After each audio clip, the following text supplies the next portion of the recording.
It was the sitcoms that stopped me from getting really fucked up about that sort of stuff. You know, when networks started programming a whole evening of funny shows all together, I mean, how strung out can you get from watching lighthearted family entertainment? I mean, I even started to like some of the commercials. Cats and commercials were very big at the time. Anyways, let's not kid ourselves here. This was no golden age for television comedy. There were no Barney Millers here, no Rhodas. I mean, I've seen those shows on late night reruns and I'm impressed.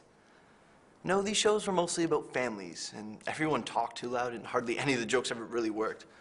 But it was enough to chill me out. Now those new cop shows, I feel nothing for them. Nothing. I mean, anyway, everything after Columbo is crap. I mean, Columbo, Heart to Heart, Cagney and Lacey, Magnum, P.I. Shows at that time, they had class. I mean, I've got a friend who's got copies of Heart to Heart that he's been watching for 10 years. And that's 5 years in prison and 5 years out, and he's still a loyal fan. I mean, my thing is reality.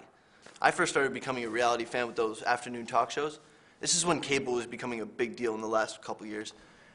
You know the Life Channel with those shows on how to do things? I mean, there's a show on how to do everything. I love them all. I mean, cooking. On Sundays, there's 9 different cooking shows. I mean, Chinese, Thai, Italian, French, Ethiopian, Vietnamese. It's a great time for me. Totally relaxing. And you know how I feel about those wildlife shows. I mean, the other day I just watched one about a snake. A fucking snake.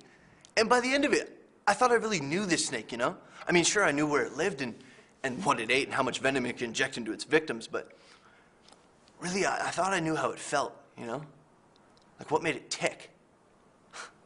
I mean, that show is awesome. Totally changed my life. I'm sure it did. I don't know how, but I feel a lot better than I did before I watched that show. I mean, a snake. A snake.